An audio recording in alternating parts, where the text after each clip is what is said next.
Bismillahirrahmanirrahim. Assalamualaikum warahmatullahi wabarakatuh. Alhamdulillahi rabbil alamin. Wabihi nasta'inu ala umuri dunya waddin. Wassalatu wassalamu ala ashrafil anbiya'i wal mursalin. Nabiyina Muhammadin wa ala alihi at-tayyibin at-tahirin. Wa ala ashabihi ghuril mayamin.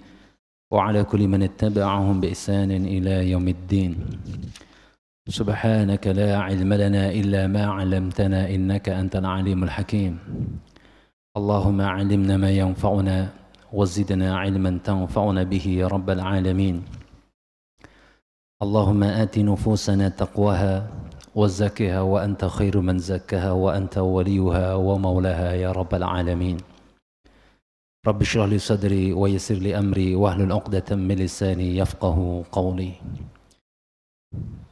Wa ba'd, bapak-bapak, ibu-ibu, saudara-saudaraku seiman seislam yang semoga senantiasa mendapatkan limpahan taufik dan hidayah dari Allah Subhanahu wa taala. Alhamdulillahirabbil alamin. Sungguh membahagiakan sekali bagi kita di kesempatan pagi hari yang penuh barokah ini, yang mana Allah Azza wa Jalla menakdirkan untuk kita semuanya dengan takdir yang baik. Allah mudahkan langkah-langkah kita untuk menuju ke salah satu rumahnya, yaitu Masjid Al-Azhar yang kita banggakan dan yang kita cintai ini, untuk bersama-sama kita duduk bertadarus, mempelajari apa yang difirmankan Allah Subhanahu wa Ta'ala dan apa yang disabdakan oleh baginda Nabi kita yang mulia Muhammad sallallahu alaihi wasallam. Semoga keberadaan kita di majlis ilmu seperti saat sekarang ini dan amalan ibadah yang sudah kita kerjakan menjadi bagian dari amal soleh yang diterima oleh Allah Subhanahu wa taala dan menjadi pemberat timbangan kebaikan kita di hari kiamat nanti. Amin Allahumma amin. Dan menambah kebahagiaan kita pula di pagi hari ini bahwa kita dipertemukan oleh Allah Azza wa Jalla di dalam bagian rangkaian waktu-waktu yang dimuliakan oleh Allah, hari-hari yang dimuliakan oleh Allah di bulan yang mulia, yaitu di bulan Muharram, dan bertepatan pula dengan tanggal 10 Muharram 1447 Hijriah. Alhamdulillah, mungkin ada di antara jamaah yang berpuasa di hari ini atau bahkan sudah memulai puasa di sejak hari Sabtu yang lalu, Tasu'a. Alhamdulillah, semoga puasa kita diterima oleh Allah Subhanahu wa taala. Amin Allahumma amin. Bapak Ibu jamaah yang dirahmati Allah Subhanahu wa taala, sebagaimana tadi yang telah disampaikan oleh Pak Haji Mawardi bahwa kajian kita di kesempatan pagi hari ini membahas masalah sholat dengan judul utama yaitu revitalisasi sholat dari rutinitas menuju makna ibadah secara totalitas. Bapak Ibu jamaah dirahmati Allah Subhanahu wa taala, mengapa dengan tema ini? Karena kita melihat fenomena yang terjadi di hari-hari yang kita temui saat sekarang ini di lapangan, banyak justru orang yang sholat namun hatinya gelisah dan galau. Ada apa? Banyak orang yang sudah rutin sholat namun sering pula minim akhlak, adabnya tidak ada. Banyak orang yang sholat namun lagi-lagi masjid sering terjadi kehilangan, entah itu kotak amal atau sandal atau sepeda motor. Sering sekali kita dapati sholat ya, namun korupsi masih merajalela. Ini yang terjadi Bapak Ibu sekalian. Ini ada apa dengan kita, masyarakat kita yang notabene masyarakat yang mayoritas muslim terbesar di seluruh dunia. Dari kegelisahan inilah, keprihatinan inilah, maka kami memunculkan sebuah judul revitalisasi sholat. Ya, bahwa sholat ini perlu direvitalisasi, nilai-nilainya perlu dihidupkan lagi, perlu kita lahirkan lagi. Yang terjadi adalah sholat hanya sekedar rutinitas, tanpa penghayatan, tanpa memiliki pemahaman makna, nilai-nilai yang terkandung di dalam sholat. Sehingga outputnya yang terjadi adalah yang kita hadapi hari ini. Sama-sama satu jamaah, satu sholat, selesai sholat apa yang terjadi? Tengkar. Ada atau tidak Bapak Ibu sekalian? Iya. Sama-sama satu jamaah di masjid, nggak rukun dengan tetangga. Sama-sama satu jamaah di masjid, sama-sama sholat, suami istri bentrok terus.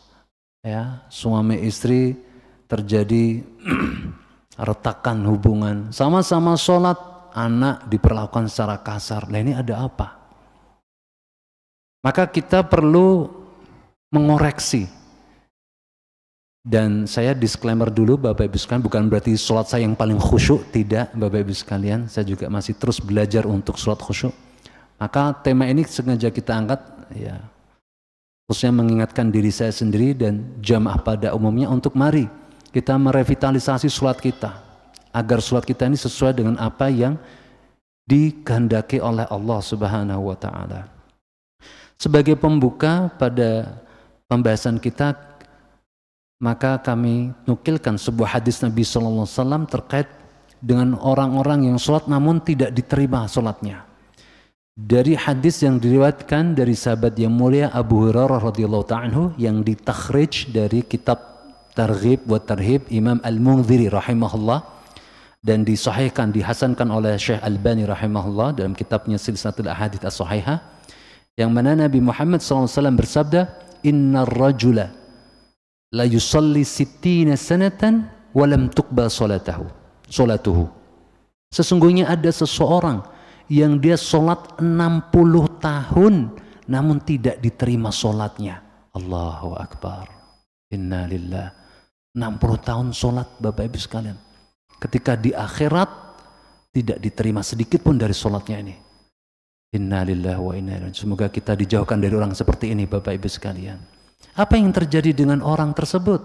Kata Nabi, la'allahu yutimur ruku' wa la yutimus sujud.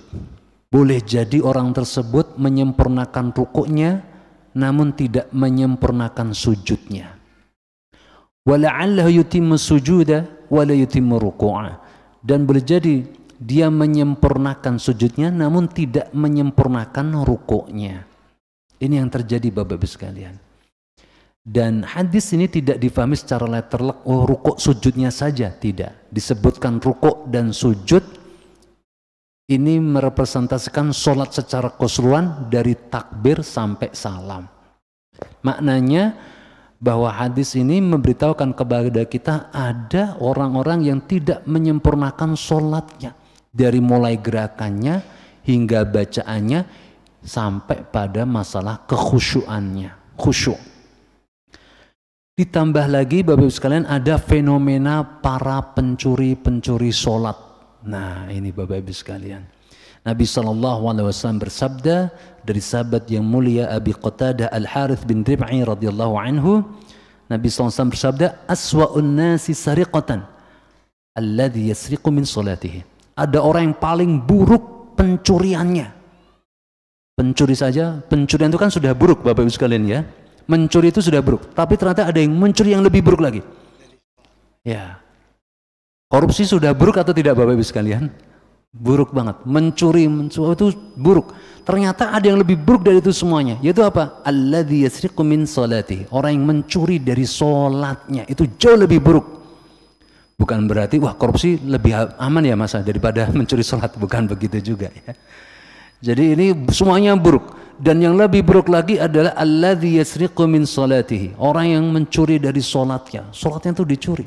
Kenapa kok ini lebih buruk daripada pencurian, bentuk-bentuk pencurian yang lainnya? Karena dia sedang mencuri hak Allah Subhanahu wa Ta'ala.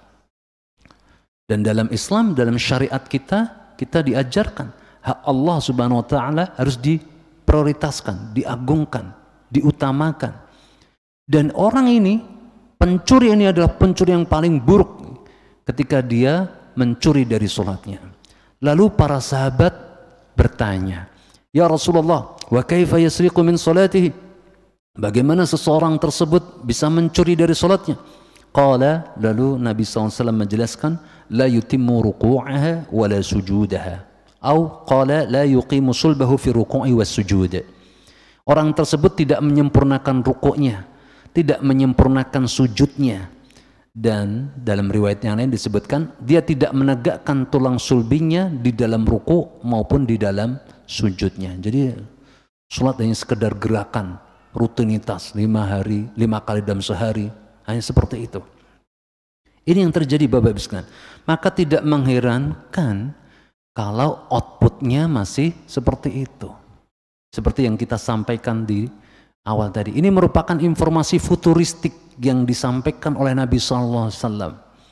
Ya, pada zaman dulu akan muncul nanti di kemudian hari orang-orang yang suka mencuri sholat. Akan muncul di kemudian hari, besok di hari kiamat, orang yang sholatnya sama sekali tidak diterima oleh Allah Azza wa Jalla meskipun dia sholat selama 60 tahun. Allahul Musta'an.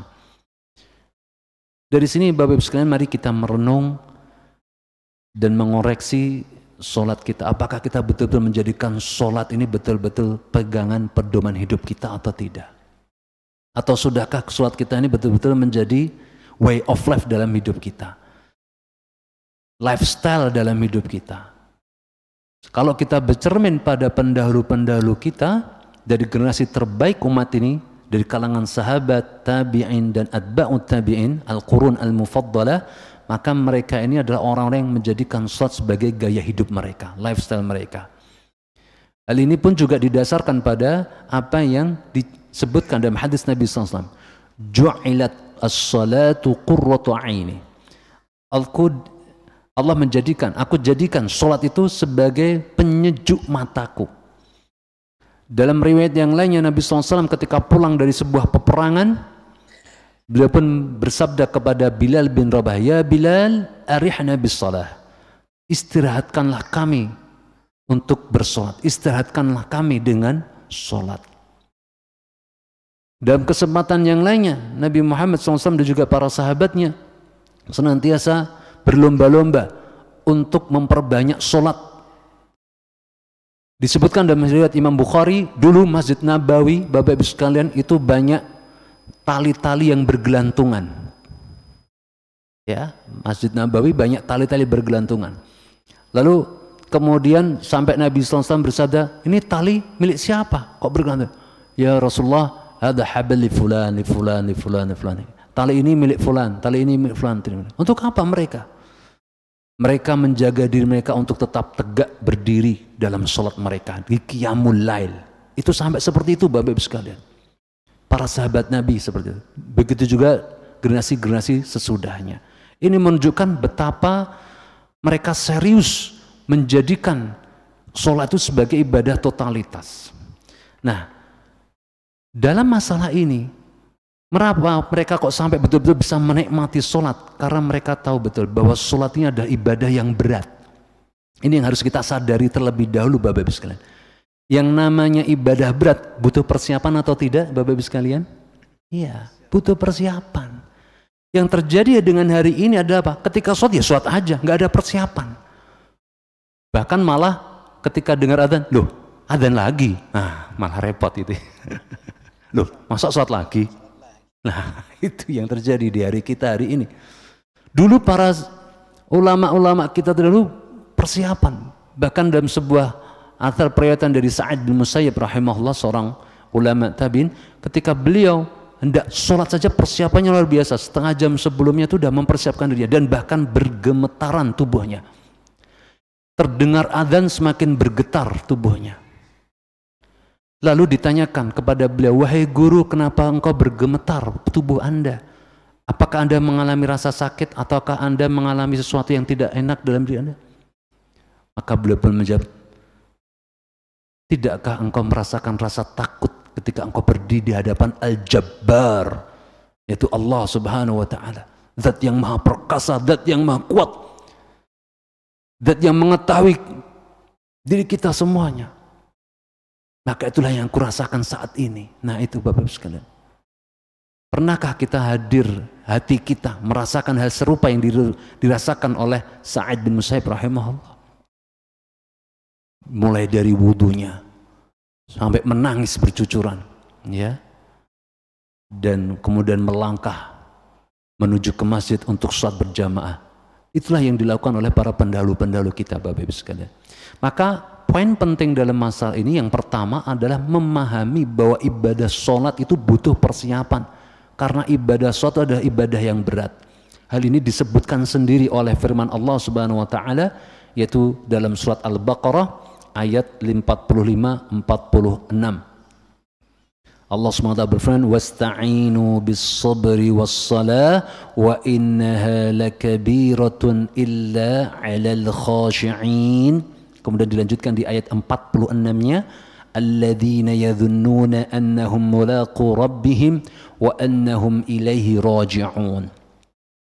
Allah berfirman, dan mintalah kalian pertolongan kepada Allah dengan cara sabar dan juga dengan cara salat. Wa innaha, kata Allah, wa innaha lakabiratun. Sesungguhnya perkara itu, perkara solat itu, lakabiratun illa 'alal khasyin. Sesungguhnya suatu yang sangat berat. Berat sekali.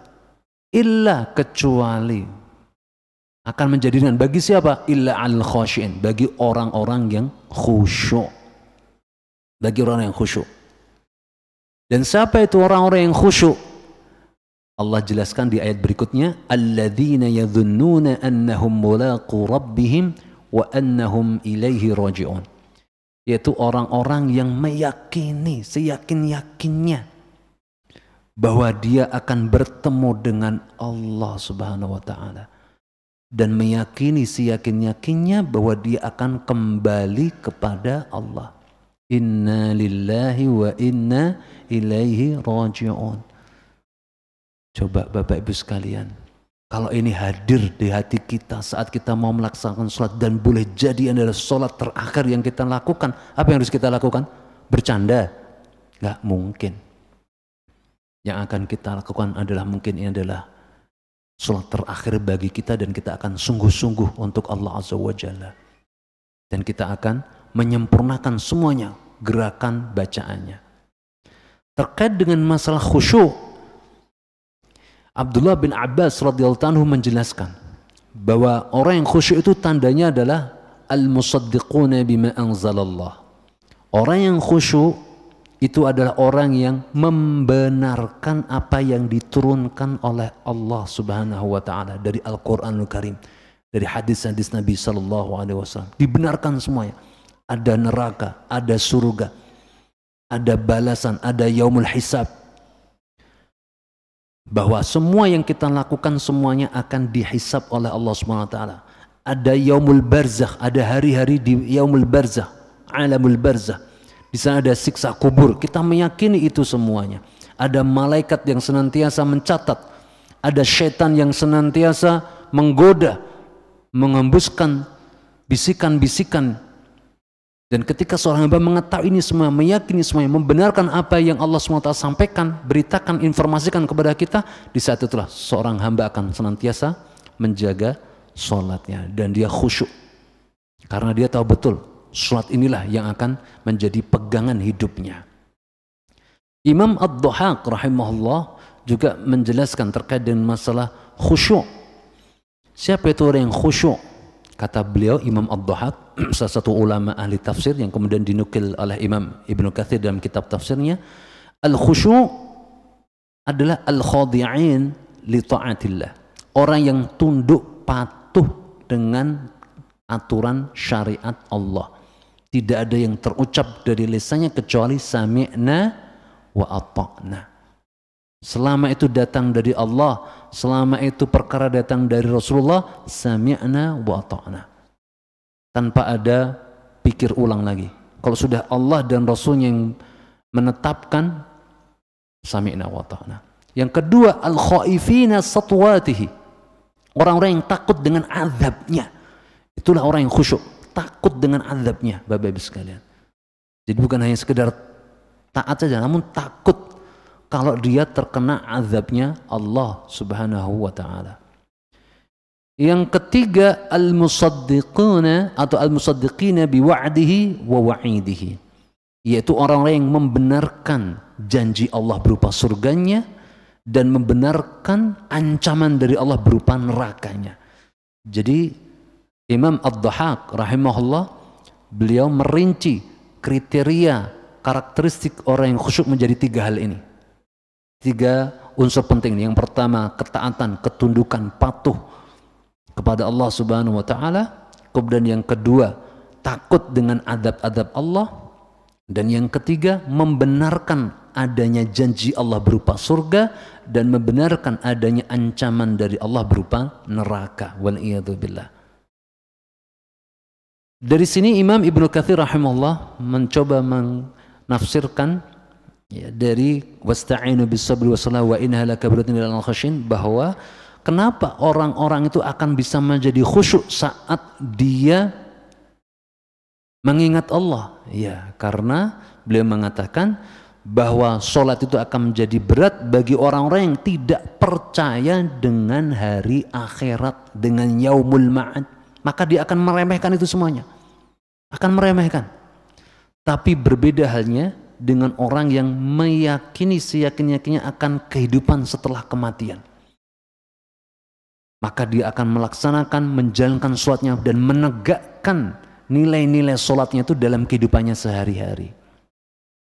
Nah, pertanyaan berikutnya, lalu bagaimana kita khusyuk? Bagaimana kita khusyuk? Para ulama menjelaskan khusyuk itu ada 2 bentuknya. Khusyuk al-qalbi, yaitu kekhusyukan hati, dan yang kedua khusyukul jawarih, yaitu kekhusyukan anggota badan. Khusyuk al-qalbi, dari kedua bentuk khusyuk ini Bapak Ibu sekalian, maka yang paling memiliki pengaruh dominan adalah khusyuk al-qalbi, khusyuknya hati. Kenapa? Ketika hatinya khusyuk, insya Allah bisa dipastikan bahwa anggota badannya akan khusyuk juga. Karena dikatakan bahwa al-qalbu malikul a'dha, al-qalbu malikul jawarih. Karena hati itu adalah rajanya anggota badan. Begitu hatinya khusyuk, insya Allah Ta'ala anggota badannya akan khusyuk, tenang. Tidak bila sebaliknya, ya. Badannya khusyuk, anggota badannya khusyuk, namun bisa jadi qalbunya tidak khusyuk. Ya, kita bisa melihatnya sehari-hari. Gerakannya ngikutin imam, ritmenya ngikutin imam, Allahu Akbar, tenang, ya, tidak bercanda. Tapi apa yang terjadi? Hatinya tidak khusyuk. Hatinya terbang kemana-mana, mikirin gaji, mikirin uang, mikirin utang, mikirin ini, mikirin tetangga, ya. Astagfirullahaladzim. Ini yang terjadi. Maka dalam khusyuk ini para ulama menyatakan khusyuk ruhus shalah. Khusyuk ini adalah ruhnya salat. Kata Imam Ibnu Qayyim al-Jauziyah rahimahullah, as-salatu bila khusyuk kal jasadi bila ruh. Salat tanpa ada kekhusyukan, maka itu seperti jasad tanpa ruh. Wal iyadu billah. Jadi mayat hidup, ya. Jasad tanpa ruh. Begitu pula masalah salat ini, Bapak Ibu, ini salat masalah perkara penting sekali. Ketika tidak ada kekhusyukan di dalamnya, maka tidak ada ruhnya. Nilainya enggak ada. Maka yang terjadi outputnya seperti yang tadi kita sampaikan di awal tadi. Fenomena yang menggejala di masyarakat kita. Sering sholat tapi sering gelisah. Sering sholat masih sering mengalami paranoid yang berlebihan. Sering sholat tapi masih benci, masih dendam, masih enggak akur dengan suami istri, enggak akur dengan tetangga, enggak akur dengan saudara. Ya, beda ustadz lu gue en. Astagfirullahaladzim. Ya, ini pada saat ini yang terjadi. Karena apa? Bisa jadi sholatnya tidak ada kekhusyukan. Sholatnya khusyuk hanya jasadnya saja, raganya saja, namun hatinya tidak ada kekhusyukan karena tidak memaknai. Nah, kemudian bagaimana itu khusyuk? Karena khusyuk itu harus difahami makna-makna dari gerakan dan juga bacaan sholatnya. Dan pahala sholat kita, Bapak Ibu sekalian, itu tergantung dengan kekhusyukan kita. Hal ini disebutkan, diinformasikan oleh baginda Nabi kita yang mulia Muhammad SAW dalam sebuah hadis yang sahih, ditakhrij dari kitab Sunan Abu Dawud dari sahabat yang mulia Ammar bin Yasir radhiyallahu ta'ala anhu wardahu. Nabi SAW bersabda, innar rajula la yansarifu min salati wa ma kutiba lahu illa usyuru salatihi. Tidaklah seseorang itu selesai meninggalkan solatnya, melainkan akan ditetapkan untuknya pahala solatnya, kecuali hanya usyuru salati, yang ditetapkan hanya 1/10 dari solatnya, tusu'uha atau 1/9-nya, thumunuha atau 1/8-nya, subu'uha atau 1/7-nya, sudusuha atau 1/6-nya, khumusuha atau 1/5-nya, rubu'uha atau 1/4-nya, thuluthuha atau dicatat dengan 1/3-nya, nisfuha atau setengahnya. Berhenti hadis Nabi sampai di sini. Maknanya apa Bapak Ibu sekalian? Khusyuk secara totalitas mudah atau susah? Susah. Hadis ini sampai berhenti pada kata Nabi niswah, setengahnya. Itu paling mentok. Orang bisa khusyuk setengahnya. Kalau dari 2 rakaat sholat, setengahnya berarti rakaat pertama kita khusyuk, rakaat kedua mungkin nggak khusyuk. Itu yang terjadi dengan manusia, Bapak Ibu sekalian. Jadi kekhusyukan kita itu sangat kecil sekali. Sangat kecil sekali. Baru Allahu Akbar takbiratul ihram saja sudah kepikirannya kemana-mana. Belum lagi kalau pas sholat jamaah imamnya baca alif lam mim, waduh salah imam ini. Imamnya panjang nih Al-Baqarah, ya kan gitu. Malah ghibah sama imam lagi ya. Wah besok imamnya ini jangan dipanggil lagi deh, kepanjangan sholatnya. Astagfirullahaladzim. Nah ini Bapak Ibu sekalian. Jadi itulah kondisi kita. Hadis ini merepresentasikan kondisi kita ke sholat. Nyaris tidaklah ditetapkan pahala sholat kita, melainkan hanya sedikit saja karena faktor kekhusyukan tadi. Ada di antara kita yang hanya ditetapkan 1/10-nya saja, 1/10. Alhamdulillah. Yang paling banyak itu tadi kalau dalam tinjauan hadis ini secara letter luck-nya nisfuha, setengahnya saja. Dapat setengahnya saja. Allahu Akbar. Oleh sebab itu, ya, mari kita butuh menggapai kekhusyukan ini secara sungguh-sungguh. Diawali dari wudhu kita, diawali dari penampilan kita, diawali dari jalan kita. Maka sunnah-sunnah dan adab-adab ketika sholat ini betul-betul harus dijaga supaya bisa menghadirkan rasa khusyuk tadi. Dan dalam masalah kekhusyukan ini ada beberapa hal yang bisa membantu kita untuk menghadirkan rasa khusyuk itu. Di antaranya adalah memahami makna-makna tersirat dari keistimewaan ibadah sholat. Jadi ibadah sholat ini ibadah yang istimewa loh Bapak Ibu sekalian. Dan setiap keistimewaannya ini ternyata kalau kita renungi, kita telaah, ada sebuah pesan-pesan tersirat yang harus kita tangkap. Salah satu di antaranya, di antara beberapa keistimewaan ibadah sholat, yang pertama, bahwa sholat adalah representasi iman. Allah Subhanahu wa Ta'ala menyebutkan nama sholat itu dengan nama iman. Sekali lagi, Allah menyebutkan nama sholat itu dengan nama iman, disebutkan dalam surat Al-Baqarah ayat 143. Posisi ayat halaman sebelah kiri, ayat kedua dari atas, ya. Masya Allah, ini yang datir hafidh-hafidh semua ya. Amin ya rabbal alamin. Itu di awal juz kedua. Allah Subhanahu wa Ta'ala ayat ini turun berkaitan dengan apa Bapak Ibu sekalian? Yaitu berkaitan dengan perubahan kiblat yang semula ke Masjidil Aqsa kemudian dirubah ke Masjidil Haram, Ka'bah Musyarrafah. Saat itu kisahnya ada Nabi Muhammad SAW telah berhasil hijrah ke kota Madinah dengan perjuangan yang luar biasa, yang semuanya saya yakin mengetahui tentang kisah ini. Setibanya Nabi SAW sampai di Madinah, maka selama kurang lebih 16 bulan atau dalam riwayat yang lain 17 bulan Nabi SAW berijtihad untuk melaksanakan sholat mengarahkan ke arah Masjidil Aqsa. Semula Nabi Muhammad SAW itu sholat persis di antara rukun Yamani dan rukun Hajar Aswad. Ya, semoga yang ada di sini haji dan umroh semuanya. Amin. Gratis ya Allah. Amin. Kecuali yang ngantuk ya Allah. Amin. Nah, repot ya. Ngantuk nggak dapat doa dari Pak Ustadz ya.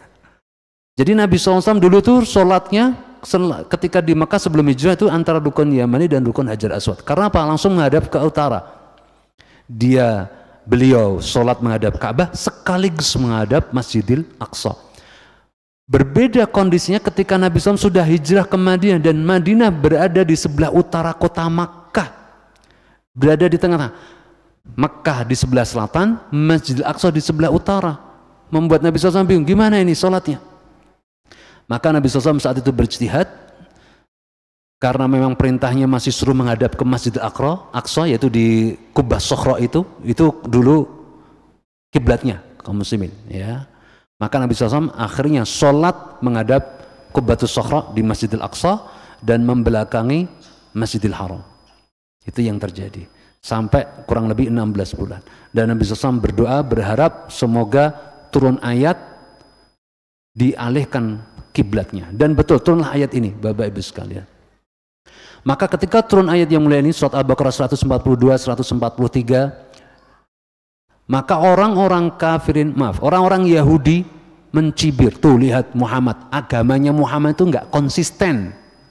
Ngapain ngikutin orang nggak konsisten? Itu tanda bahwa ini buatannya Muhammad. Wah gitu Bapak Ibu sekalian. Black campaign untuk menjauhkan manusia dari dakwahnya Nabi Muhammad SAW. Orang Yahudi seperti itu, orang Yahudi. Hingga akhirnya turunlah ayat ini, dan saat itu kaum muslimun pun juga ada di antara mereka yang mendapatkan keraguan-raguan. Aduh, berarti sholat kita selama ini tidak diterima oleh Allah. Bagaimana dengan orang yang sudah meninggal dunia? Juga tidak diterima oleh Allah dong. Berarti dianulir. Wah, maka turunlah ayat ini. Perhatikan di akhir ayat surat Al-Baqarah 143 Allah berfirman, "Wa ma kana Allahu liyudhi'a imanakum, innallaha bin-nasi laraufur rahim." Sesungguhnya Allah Subhanahu wa taala tidak akan menyia-nyiakan salat kalian. Sesungguhnya Allah Maha Penyantun terhadap manusia dan lagi Maha Penyayang. Dan perhatikan di ayat tersebut Allah menggunakan diksi iman, pada yang dimaksudkan adalah salat. Yang dimaksudkan adalah salat. Allah tidak akan menyanyiakan sholat kalian yang dahulu menghadap ke Masjidil Aqsa. Itu tidak disia-siakan dan Allah akan tetapkan pahalanya. Dan sekaligus ayat ini menjadi jawaban telak bagi mereka orang-orang Yahudi. Allah lah yang memiliki hak prerogatif terkait dengan masa kiblat ini. Mau dipindah ke timur, ke barat, itu hak Allah. Maka di ayat sebelumnya, di juz yang pertama, walillahil masyriq wal maghrib fa aina matwalu fa thamma wajhullah. Allah lah yang pemilik timur dan barat. Kemanapun kalian menghadapkan wajahmu, maka disitulah kalian akan dapatkan Allah Subhanahu wa taala. Mau menghadap sholat ke timur, ke barat, ke utara, ke selatan, itu hak prerogatif Allah untuk mengatur kiblat. Dan ditambah lagi turunnya surat Al-Baqarah ayat 142, 143 ini.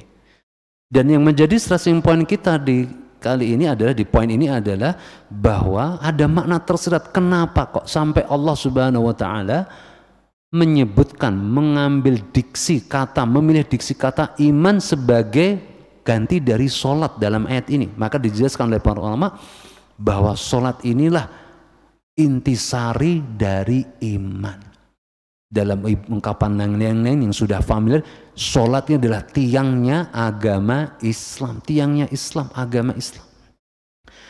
Dikuatkan dengan hadis Nabi SAW dari Mu'adz bin Jabal radhiyallahu taala anhu yang ditakhrij dari Jami' At-Tirmidzi. Nabi SAW bersabda kepada Mu'adz pada satu, "Ya Mu'adz, ala ukhbiruka bi ra'sil amri wa amudihi wa dhirwatus sanam?" Wahai Mu'adz, maukah engkau aku beritahu apa yang menjadi pokok urusan ini, dan apa yang menjadi tiangnya, dan apa yang menjadi puncak amalannya? Lalu Mu'adz bin Jabal berkata, "Bala ya Rasulullah, tentu saja ya Rasulullah." Lalu kemudian Nabi SAW bersabda, Ala inna ra'sal amri al-Islam. Pokok urusan hidup ini itu adalah Islam. Pokok urusan hidupnya adalah Islam, agama kita. Yang kedua, wa amudu as-shalah, tiangnya adalah salat. Wa dzirwatu sanami al-jihadu fi sabilillah, dan puncak amalan tertinggi dalam Islam adalah al-jihadu fi sabilillah. Maka dari hadis ini dan juga dari ayat yang tadi kita sebutkan, bisa kita ambil kesimpulan Bapak Ibu sekalian bahwa baik dan buruknya iman kita itu terletak pada baik buruknya sholat kita. Menegakkan sholat berarti menegakkan iman. Menjaga sholat menjaga iman kita. Meninggalkan sholat meninggalkan iman kita. Itu maknanya, maksudnya, maknanya. Ini makna tersirat. Ya. Yang ini istimewa sekali. Dan nyaris tidak didapatkan ya dalam Al-Quranul Karim sampai Allah Azza wa Jalla menyebutkan iman secara keseluruhan itu ya sholat ini. Ya, kecuali di ayat ini. Kecuali di ayat ini. Sampai sholat itu representasi daripada iman. Maka ini dari sini kita harus menyadari, oh inilah representasi iman saya sholat itu. Maka jangan main-main. Ya. Kemudian yang kedua, sholat adalah, ini keistimewaan sholat yang lainnya. Sholat adalah satu-satunya perintah wahyu dari Allah yang Allah sampaikan langsung kepada Nabi Muhammad sallallahu alaihi wasallam tanpa perantaraan Jibril. Dalam peristiwa apa? Isra dan Mi'raj. Semua syariat diturunkan melalui perantaraan malaikat Jibril. Syariat haji, syariat zakat, sedekah, syariat jihad, syariat birrul walidain, semuanya diturunkan melalui perantaraan malaikat Jibril. Tidak demikian dengan sholat. Ya. Ini ada apa? Sampai harus Nabi Muhammad SAW diperjalankan di malam hari dari Masjidil Haram ke Masjidil Aqsa. Tidak berhenti sampai di sini. Diangkat lagi sampai ke Mi'raj. Dan sampai di Sidratil Muntaha malaikat Jibril stop. Akhirnya Nabi Muhammad seperti hadis yang saya kira sudah tidak tersembunyi lagi bagi para jamaah sekalian ya. Kisah Isra Mi'raj ini dan hadisnya mutawatir, sahih. Kemudian Nabi Muhammad SAW naik menghadap Allah Subhanahu Wa Taala dan tidaklah beliau melihat kecuali cahaya yang menyilaukan dan dia tidak bisa melihat Allah Subhanahu Wa Taala. Maka turunlah perintah sholat. Semula perintah sholatnya hampir sama dengan jumlah bilangan atau jumlah waktu sholat di zaman Nabi Musa. Maka ketika turun bertemu dengan Nabi Musa di langit kelima, Nabi Musa berkata, inna ummataka la tutiku dzalik farji ila rabbik. Sesungguhnya umatmu tidak akan pernah mampu bisa menjalankan sholat itu sebanyak itu. Kembalilah kepada Tuhanmu dan mintalah keringanan. Kembali lagi kepada Allah. Turun lagi, masih banyak, turun lagi, naik turun, sebagaimana hadis yang sahih mutawatir dalam Sahih Bukhari dan juga Sahih Muslim, hingga akhirnya ditetapkan 5 waktu dalam sehari, sholat wajib, subuh, duhur, asar, maghrib, isya. Nah ini ada apa nih? Ya, maka para ulama mencoba untuk menjelaskan bahwa sholat itulah adalah satu-satunya ibadah yang paling mendekatkan hamba kepada Allah Subhanahu Wa Taala. Kondisi seorang hamba yang paling dekat, aqrabu ma yakunul abdu bi rabbi fahuwa sajid. Kondisi paling dekat antara seorang hamba dengan Allah Azza wa Jalla ketika dia sedang sujud. Dan sujud itu representasi dari gerakan sholat. Itu yang dipahami Bapak Ibu sekalian. Inilah makna yang tersirat. Kalau kita ingin dekat dengan Allah, ya sholat. Gitu. Makna tersirat seperti itu. Jangan sampai kita justru malah menjauh dari Allah. Pengennya dekat dengan Allah tapi bukan dengan cara sholat, ini sangat kecil kemungkinan. Maka dengan sholat itulah kita bisa semakin dekat dengan Allah Subhanahu wa Ta'ala. Karena itu tadi, peristiwa menerima wahyunya aja harus dekat-dekatan dengan Allah langsung. Maka makna tersiratnya, pesan tersiratnya yang harus kita tangkap, oh iya, kalau memang pengen dekat-dekatan dengan Allah dan pingin dicintai Allah ya jaga sholatnya. Dan tahukah apa yang terjadi Bapak Ibu sekalian? Ketika Allah sudah dekat dengan hambanya, maka dalam hadis qudsi Allah bersabda, Allah berfirman, ya, wa inilah ahbu ila abdi, kemudian dalam hadis qudsi Nabi SAW bersabda, aqrabu ma yakunu abdu ilayya wa wasajid, kemudian dalam riwayat yang lainnya, wa kuntu sam'u alladhi yasma'u bih, aku akan menjadi pendengarannya yang dengannya dia bisa mendengar, wa kuntu yadu alladhi yabtishu biha, dan aku akan menjadi tangannya yang dengannya dia akan berperang, wa kuntu rijlul ladzi yamshi bihima, dan itu akan menjadi kakinya yang dengannya dia bisa berjalan. Artinya apa? Bukan manunggaling kaula Gusti, bukan bersatu gitu ya, jangan salah paham. Artinya kedekatan Allah dengan hamba itu sangat dekat. Hambanya mau apa saja ditolong oleh Allah Subhanahu wa taala. Nah, seperti itu. Kemudian yang ketiga, di antara keistimewaan sholat dibandingkan ibadah yang lain yang memiliki makna tersebut adalah apa? Sholat adalah satu-satunya ibadah yang memiliki frekuensi tinggi. Betul atau tidak? Ya, frekuensinya tinggi. Haji berapa kali dalam sehari? Halo? Nggak bisa jawab, nggak boleh pulang nih. Haji berapa kali? Sekali dalam seumur hidup. Zakat berapa kali? Mungkin 2 kali dalam setahun, mungkin 2 kali, zakat fitri dan zakat mal mungkin ya.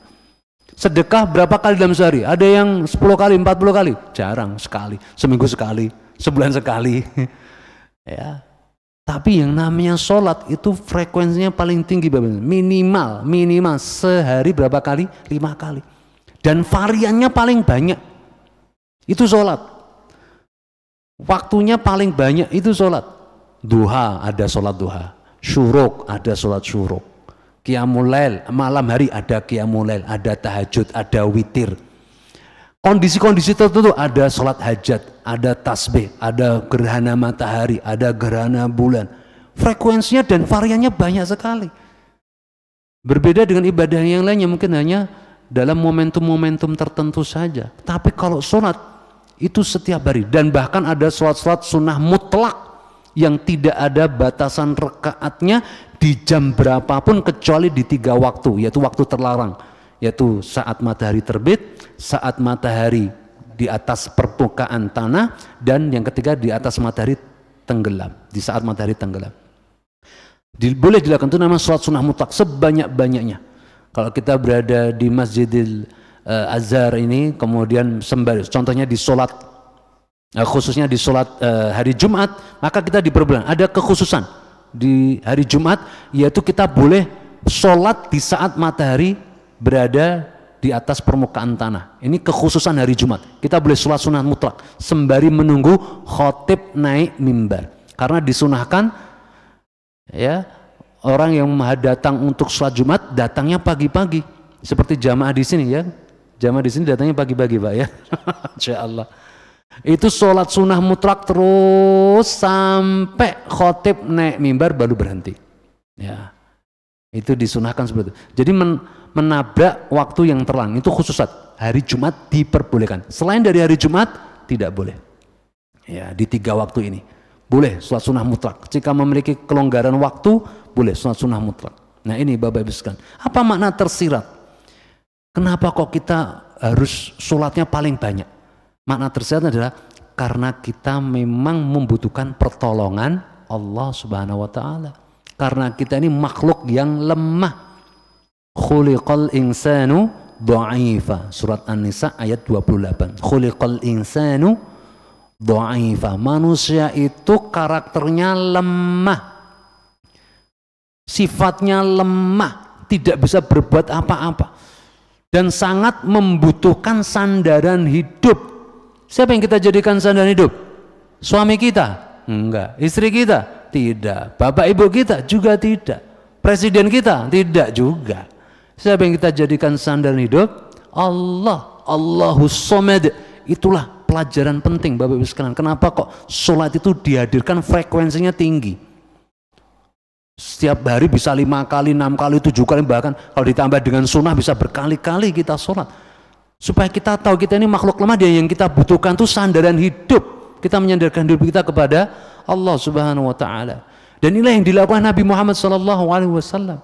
Dalam hadis yang sahih diriwayatkan oleh Imam Ahmad dalam kitab Musnadnya dari sahabat yang mulia Hudzaifah bin Yaman radhiyallahu taala anhu, bahwa beliau berkata, "Kana Rasulullah sallallahu alaihi wasallam idza hazabahu amrun shalla." Nabi SAW itu ketika mendapati suatu perkara yang berat, sholat. Beliau mesti sholat, melaksanakan sholat. Dan itu didapatkan dalam banyak peristiwa kondisi. Perang Badar, beliau adalah satu-satunya orang yang sholat sampai semalaman suntuk berdoa kepada Allah semoga perang Badar dimenangkan. Saat perang Khandaq, ketika dikepung, saat kemudian terjadi pengiriman pasukan ke Romawi, ke Persia, melawan orang-orang kafir, beliau sholat. Itulah yang dilakukan Nabi SAW. Permasalahan-permasalahan apapun beliau hadapi dengan sholat terlebih dahulu. Ya. Jadi bukan mendahulukan perkara yang lainnya. Wa hatta saat kondisi sebagaimana dinukilkan oleh Imam Ibnu Qayyim al-Jauziyah dalam kitabnya Ad-Da' wad-Dawa, kondisi dulu para generasi salaf, sahabat tabi'in, kondisi-kondisi paling sedih, kondisi paling membuat dia lemah sekalipun, yang dilakukan bukan datang ke dokter, bukan datang ke Pak Dukun, waliyadzubillah, namun yang dia datangi terlebih dahulu adalah sholat. Allahu Akbar, sholat 2 rakaat. Ya, itu Bapak Ibu sekalian. Inilah yang dilakukan Nabi SAW. Idza hazabu amrun shalla. Jika atau mendapatkan suatu peristiwa yang berat, sholat. Karena saat itu Allah akan berikan kepadanya pertolongan-pertolongan. Yang keempat Bapak Ibu sekalian, keistimewaan sholat yang memiliki makna tersirat adalah apa? Sholat adalah satu-satunya ibadah yang tidak bisa ditinggalkan dalam kondisi apapun selama masih sadar. Betul atau tidak? Iya. Ini keistimewaan sholat dibandingkan ibadah yang lainnya. Zakat bagi yang mampu, haji bagi yang mampu, sedekah bagi yang mampu. Ya. Kondisi apapun terkadang kalau kita nggak bisa, biasanya sedekah nggak bisa sedekah masih bisa ditolerir. Ya. Tapi kalau sholat, kondisi apapun, mau dia miskin, mau dia kaya, mau dia sakit, mau dia sehat, mau dia aman atau kondisi perang, mau sedih, mau bahagia, mau kesendirian, mau keramaian, tetap harus menjalankan sholat yang fardu 5 waktu. Ada apa? Ya kan, di balik ini semuanya. Makna tersiratnya Bapak Ibu sekalian, ya, kenapa kita nggak boleh meninggalkan sholat dalam kondisi apapun adalah bahwa sholat harus menjadi kebutuhan dasar bagi kita, melebihi apapun. Wa hatta melebihi apa? Nafas kita. Berapa kali kita nafas dalam sehari Bapak Ibu sekalian? Bisa sampai 1000 kali, ya kan? Atau bahkan lebih daripada itu. Maka sholat itu hakikatnya melebihi nafas kita Bapak Ibu sekalian. Kebutuhannya harus melebihi kebutuhan dasar kita. Orang kalau sudah memahami bahwa sholat adalah menjadi kebutuhan dasar, insya Allah biidznillah dia akan khusyuk dan dia juga akan memprioritaskan sholat karena dia menjadi kebutuhan dasar. Apa yang terjadi dengan hari ini? Apa yang terjadi dengan fenomena masyarakat kita di tengah-tengah kita? Sholat belum menjadikan sebagai sebuah kebutuhan dasar, dan bahkan paradoksnya sholat dijadikan sebagai penghalang aktivitas. Wah, baru asik-asiknya ngerjain kok malah sholat, wah malah adzan, asik-asiknya rapat adzan, ya kan? Nah ini bahaya Bapak Ibu sekalian. Ya, oleh sebab itu kita ya tidak layak untuk kemudian menjadikan sholat kita ini sebagai penghalang. Justru ini menjadi kebutuhan mendasar bagi kita, maka tidak boleh ditinggalkan. Dan sekaligus kita harus menyadari kenapa sholat itu tidak boleh ditinggalkan, karena kita ini paling butuh kepada Allah, bukan Allah yang butuh kepada kita. Halo, dirubah nih mindsetnya. Ketika kita sholat, bukan Allah yang butuh sholat kita, tidak, namun kitalah yang butuh sholat, kita butuh kepada Allah. Allah tegaskan tentang kefakiran kita ini. Kita ini fakir Bapak Ibu sekalian, paling butuh dengan Allah. Allah tegaskan dalam firman-Nya surat Fatir ayat yang ke-18. Posisi ayat halaman sebelah kiri, ayat ke-5 dari bawah. Fatir. Ya, surat Fatir. Ya. Surat Fatir, surat yang ke-36, 35, maaf 35. Kalau 36 Yasin ya. Surat Fatir surat 35 ayat yang ke-18. Allah Subhanahu wa taala berfirman, "Ya ayyuhan nas, antumul fuqara'u ilallah, antumul fuqara'u ilallah. Wallahu wal ghaniyul hamid." Wahai manusia, bahwa kalian semua adalah fuqara, kalian adalah orang-orang yang fakir menuju kepada Allah Subhanahu wa taala. Yang kalian butuhkan itu siapa? Allah. Yang kita butuhkan Allah Subhanahu wa taala. Yang mencukupi kebutuhan hidup kita Allah. Yang mengatur hidup kita Allah Azza wa Jalla. Mari kita merenung sejenak Bapak Ibu sekalian. Selama hidup kita ini siapa yang memenuhi kebutuhan kita? Diri kita sendiri? Tidak ada. Wa hatta jantung kita, paru-paru kita, lambung kita. Apa kita yang mengontrol diri tubuh kita semuanya? Enggak. Yang mengontrol siapa? Allah. Jantung tetap terus berdebar, paru-paru tetap terus memompa, lambung tetap terus meremas-remas, usus pun beraktivitas. Semua yang ngatur siapa? Tadbir Rabbani dari Allah Subhanahu. Ini soal tubuh kita saja kita udah tidak ada sedikit pun kuasa gitu ya. Apalagi menghadapi permasalahan-permasalahan yang di luar itu semua, di luar tubuh kita ini. Maka kita sangat membutuhkan Allah Subhanahu wa taala. Antumul fuqara'u ilallah. Ya, dalam surat Fatir ayat 18. Kemudian yang kelima, kita cukupkan yang kelima terkait dengan keistimewaan sholat dibandingkan ibadah sholat yang lainnya adalah sholat sebagai pembeda antara iman dan kufur. Nah, ini terkait juga dengan poin yang pertama tadi. Namun di poin yang kelima ini ada sebuah diferensiasi, pembedaan yang tegas dan jelas bahwa sholat ini membedakan antara orang mukmin sebenar-benarnya mukmin dengan orang yang bermain-main dengan keimanannya, orang munafik dan apalagi orang kafir. Nabi SAW bersabda, al-ahdul ladzi bainana wa bainahumus shalah faman tarakaha faqad kafar.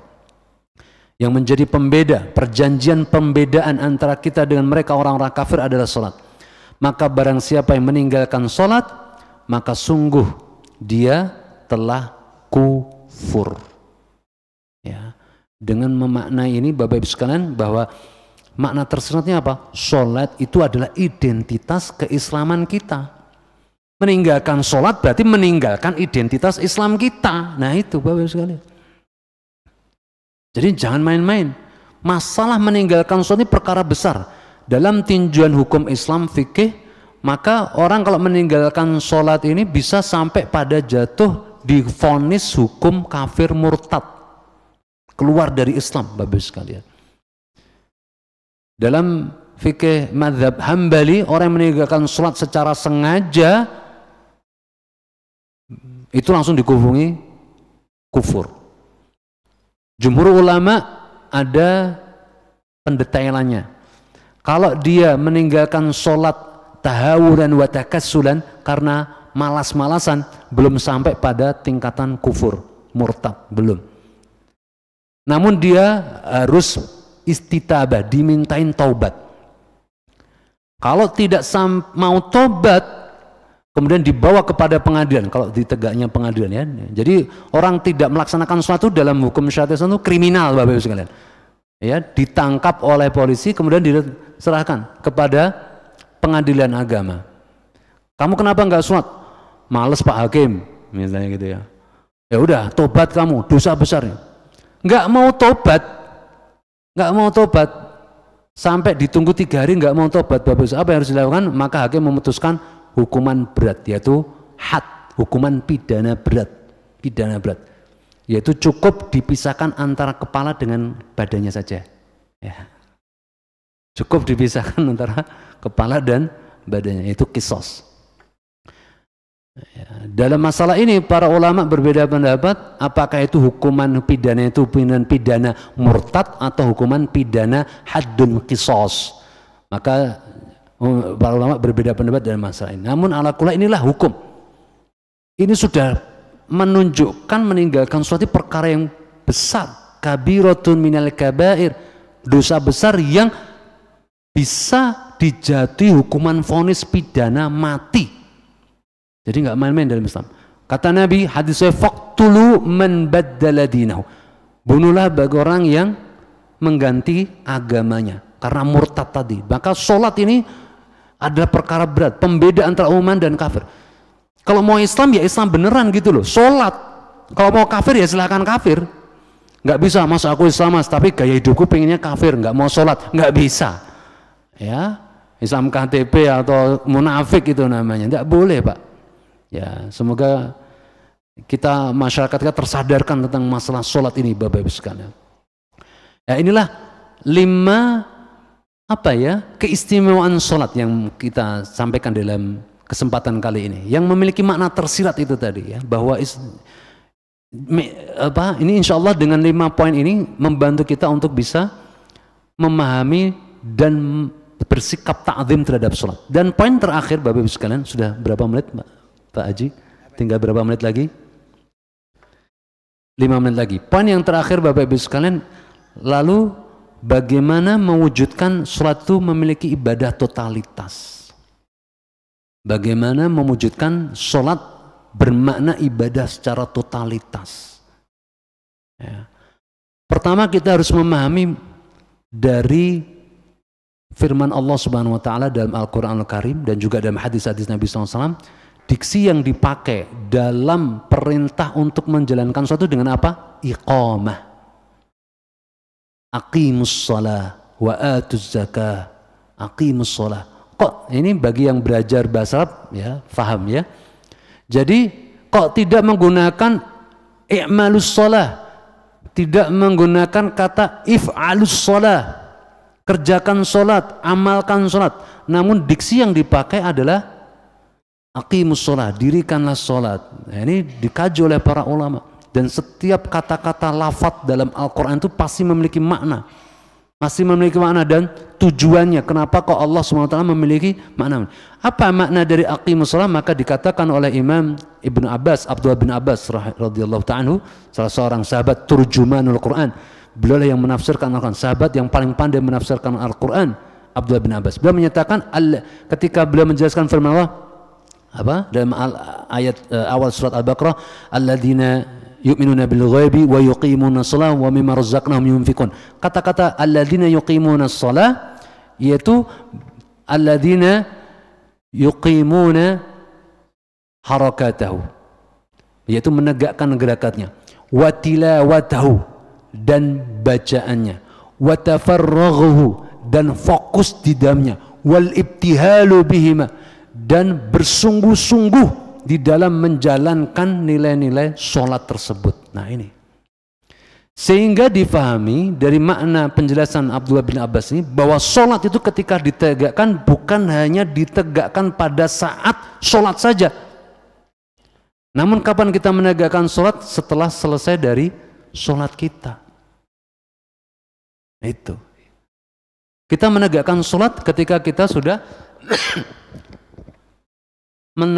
ketika kita sudah melaksanakan sholat kita. Ketika kita saat sholat itu baru melaksanakan sholatnya, Bapak Ibu sekalian. Namun ketika menegakkan sholatnya itu, ya setelah kita selesai dari sholatnya itu. Nilai-nilai sholatnya itulah yang mau kita tegakkan. Maka ini juga berkorelasi pula dengan ikrar yang Allah Subhanahu Wa Taala ajarkan kepada kita. Qul inna salati wa nusuki wa mahyaya wa mamati lillahi rabbil alamin. Katakanlah, sesungguhnya salatku, penyembelihanku dan ibadahku, hidupku dan matiku semuanya untuk Allah Subhanahu Wa Taala. Nah itu maksudnya Bapak Ibu. Jadi bukan hanya sekedar rutinitas, namun betul-betul salat ini membawa kita beribadah kepada Allah secara totalitas. Maknanya kita harus memastikan bahwa hidup kita, aktivitas kita, kesibukan kita, pikiran kita semuanya dalam koridor beribadah kepada Allah, tunduk dan patuh kepada Allah, memberikan dedikasi terbaik untuk Allah Subhanahu Wa Taala. Jadi dibawa dalam kehidupan kita sehari-hari. Ketika kita menjadi seorang teknokrat, maka kita hadirkan nilai-nilai sholat kita, aktivitas kita sebagai seorang teknokrat. Ya, dia amanah, dia profesional, dia menjaga kejujuran, integritas tinggi. Ketika dia seorang menjadi birokrat, dihadirkan nilai-nilai sholat dalam aktivitasnya sebagai seorang birokrat. Kan seperti itu harusnya.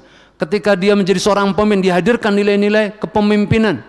Sholat itu dalam kepemimpinan, sebagaimana sholat jamaah, tidak boleh melakukan kesalahan-kesalahan dalam sholat ya, yang membatalkan sholat. Itu apa saja harus diketahui. Begitu pula seorang pemimpin, hadirkan. Nah itulah iqamatus shalah. Bukan hanya sekedar rutinitas, namun betul-betul menjadi ruh, spirit, semangat bagi setiap individu muslim untuk menegakkan hukum-hukum Allah Subhanahu wa taala di dalam kehidupannya.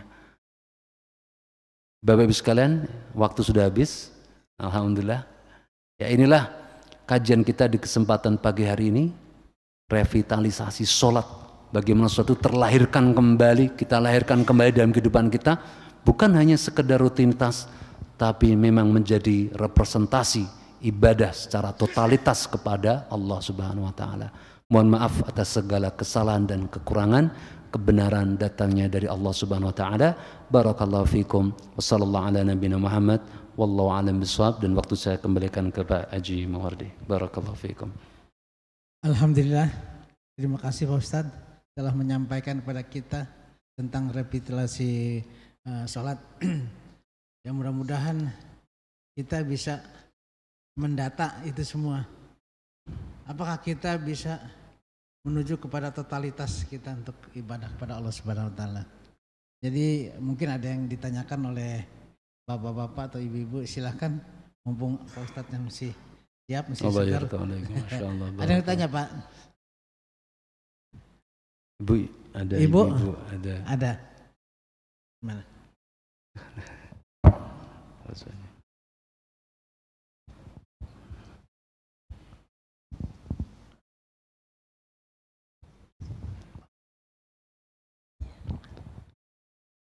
Assalamualaikum warahmatullahi wabarakatuh. Waalaikumsalam. Bismillahirrahmanirrahim. Izin Pak Ustadz, tadi saya mau bertanya masalah sholat sunat di hari Jumat itu Pak Ustadz, sholat mutlak. Itu sekitar jam berapa kita lakukan, terus sampai jam berapa yang bisa selesainya gitu. Karena terus yang kedua, Pak, kalau itu habis sholat Jumat, ada sholat sunat enggak? Sesudah sholat Jumat ada sholat sunat tidak? Iya. Sesudah dan sebelumnya ada enggak Pak? Ya, itu mungkin yang saya pertanyakan. Makasih. Barakallahu fikum. Iya.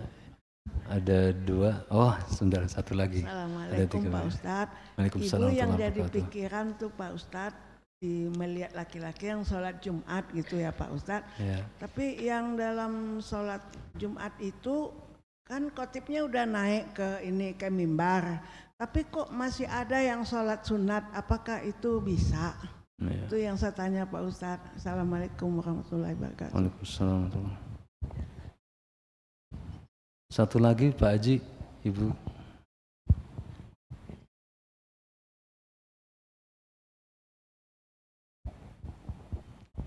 Pak Ustadz, Assalamualaikum. Waalaikumsalam warahmatullahi wabarakatuh. Saya mau nanya, kalau sholat suruk itu kan biasa dikerjakan oleh laki-laki di dalam masjid. Sholat apa tadi? Suruk. Oh, syuruk, sholat syuruk. Kalau perempuan boleh nggak kalau di rumah? Dan boleh di rumah nggak gitu? Oh iya, baik. Perempuan. Makasih baik. Pak Ustadz. Waalaikumsalam. Baik, bismillah, alhamdulillah. Langsung Pak Haji. Barakallahu fikum. Bismillah, alhamdulillah, wassalatu wassalamu ala rasulillah wa ala alihi wa sahbihi wa mawala wa ba'd. Terkait dengan sholat sunnah mutlak di hari Jumat, ya, maka boleh dilakukan hanya di waktu siang saja. Di waktu siang saja. Adapun di dua waktu yang terlarang, yaitu saat terbitnya matahari dan saat tenggelamnya matahari, maka tidak diperbolehkan. Yang dikhususkan diperbolehkan sholat sunnah mutlak di saat matahari di tengah atau di atas permukaan. Itu khusus di hari Jumat saja. Karena sambil menunggu. Karena sholat duhur itu kan ketika matahari sudah zawal. Zawal itu maknanya tergelincir ke arah barat, ya, dan sosok bayangan berjarak ke arah timur. Nah, itu bergeser ke arah timur sejengkal atau lebih daripada itu, berarti itu tiba waktu zuhur. Maka dikumandangkanlah adzan zuhur. Khusus di hari Jumat sembari menunggu khatib naik mimbar, maka diperbolehkan bagi seorang makmum untuk sholat terus sampai nabrak di hari waktu terlarang ini sampai tiba zawal, atau ketika khatib sudah naik mimbar dia sudah harus menghentikan sholatnya, jangan nambah lagi, maksudnya gitu ya. Kemudian yang kedua, adakah sholat sunnah sebelum sholat Jumat dan sesudah sholat Jumat? Ya. Pertanyaannya ini berarti jawabannya adalah ada. Ya, seperti tadi, sholat sunnah mutlak itu bagian dari sholat sunnah qabla Jumat. Namun bukan difahami ini sholat sunnah rawatib, ya bukan. Jadi ini bukan bulan sholat sunnah. Jadi sholat Jumat itu tidak ada sholat sunnah rawatib qabliyahnya, tidak ada. Yang ada adalah tahiyatul masjid. Begitu datang dia tahiyatul masjid, atau langsung sholat sunnah mutlak kalau masih memiliki waktu yang panjang. Kalau khatib sudah naik mimbar, ya cukup dengan sholat tahiyatul masjid saja. Ya, tidak boleh lagi sholat sunnah lagi, khatib sudah naik mimbar. Adapun sesudah sholat Jumat, sudah maghrib sholat Jumat, maka dalam hadis, namun ini juga tidak rawatib, ya bukan sholat sunnah, maka diperbolehkan dia sholat sunnah 2 rakaat di rumah atau sholat sunnah 4 rakaat di masjid. 2 rakaat salam sesudah sholat Jumat, ya sudah sholat habis zikir setelah sholat Jumat, ya. Jadi habis zikir kemudian berdiri sholat sesudah Jumat, yaitu 4 rakaat, 2 rakaat salam, 2 rakaat salam. Atau Nabi SAW dalam riwayat yang lainnya pulang ke rumah sholat di rumah 2 rakaat. Dari sini kemudian disimpulkan oleh Syekh Utsaimin rahimahullah bahwa kalau dilaksanakan di masjid 4 rakaat, kalau dilaksanakan di rumah 2 rakaat. Namun jumhur ulama membolehkan, mau 2 rakaat di masjid boleh, mau 2 rakaat di rumah juga boleh. Jumhur ulama, mayoritas ulama membolehkan. Seperti itu Ibu. Kemudian terkait dengan pertanyaan yang ketiga, ketika khatib sudah naik mimbar, apakah boleh sholat sunnah? Nah ini ya Bu ya, maka diperbolehkan, afdoliyahnya hanya sholat sunnah tahiyatul masjid saja, dan tidak ada sholat sunnah yang lainnya. Karena sebagaimana dalam hadis yang sahih, Nabi SAW pernah menegur salah seorang sahabat yang datang terlambat dalam sholat Jumat. Hal sholaita, apakah engkau sudah sholat tahiyatul masjid? Lamma yarsul, kum fasalli rak'atain. Sholatlah kamu, berdiri dan sholatlah kamu 2 rakaat. Yaitu maksudnya 2 rakaat tahiyatul masjid. Seperti itu. Kalau mau duduk langsung duduk boleh saja, ya boleh, nama kehilangan fadilah, keutamaan. Ya. Kemudian yang keempat, sholat syuruk bolehkah dilakukan di rumah? Boleh. Ya, untuk ibu-ibu ataupun bapak-bapak juga boleh. Ketika tiba sholat syuruk, kita sholat syuruk. Ya. Tidak terpaku pada hadis Nabi SAW, man shalla subha, man shalla al-ghadata fi jama'atin, thumma yadhkurullah hatta ashraqatis syams, thumma shalla rak'ataini, falahu mithlu hajjin wa umratin ma'i tamatan. Nabi SAW bersabda, ini fadilat keutamaan sholat syuruk, barang siapa yang dia sholat subuh berjamaah di masjid, lalu seusai sholat subuh dia tidak langsung pergi, dan dia melaksanakan zikir, ya baik itu bentuknya apa saja, boleh tilawatul Quran, boleh membaca zikir atau tadarus atau majlis ilmu, hatta asyraqatis syams, sampai tiba waktu syuruk, matahari terbit sekedar mungkin 15 derajat di atas ufuk, maka fasalla rak'atain, maka lalu dia salat 2 rakaat, faka'anna lahu mithlu ajri hajjatin wa umratin ma'i tamatan. Maka dia seperti haji dan umrah bersamaku, kata Nabi. Tamatan. Sempurna. Ya. Hadis ini kemudian bukan difahami berarti bagi laki-laki enak dong, langsung di masjid nunggu, duduk, salat syuruk, Allahu Akbar, dapat ini. Maka bukan difahami hanya letterlek seperti itu, maka dijelaskan para ulama, ibu-ibu bagaimana? Bisa juga. Ya, hal yang serupa.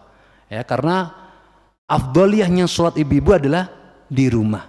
Sholatul mar'ati fi baitiha khairun laha min sholatiha fi masjidi. Fi masjidi hada, kata Nabi, fi masjidi hada. Konteksnya saat itu adalah lebih baik daripada sholat di masjidku ini, yaitu masjid apa? An-Nabawi. Masjid An-Nabawi. Sholatnya seorang wanita di rumah itu lebih baik daripada sholatnya dia di masjidku ini, kata Nabi. Jadi dalam masalah ini para ulama membolehkan sholat syuruk boleh di rumah bagi kaum hawa, ibu, dan juga bapak-bapak yang mungkin karena ada kesibukan tertentu harus pulang dulu, misalnya ya persiapan anaknya kah atau keluarganya, kemudian tiba sholat syuruk dia langsung sholat syuruk. Itu diperbolehkan. Wallahu a'lam. Terkait dengan thawabnya, pahalanya apakah seperti orang yang seperti tadi? Wallahu a'lam bishawab. Ya, kami tidak tahu. Kalau pengen mendapatkan sempurnanya haji dan umrah bersama Nabi, pahalanya seperti itu, maka mengikuti letterlek hadis tadi. Jadi sholat subuh berjamaah di masjid, nunggu sampai tiba waktu syuruk dengan mengisi zikir, tilawah, tadarus atau majlis ilmu, lalu kemudian tiba waktu selesai, maka dia akan mendapatkan persis seperti apa yang disabdakan oleh Nabi Muhammad SAW, faka'anna lahu mithlu ajri hajjatin wa umratin ma'i tamatan tamatan tamatan. Dia akan mendapatkan pahala haji dan umrah bersamaku sempurna. Wallahu a'lam bishawab. Ya.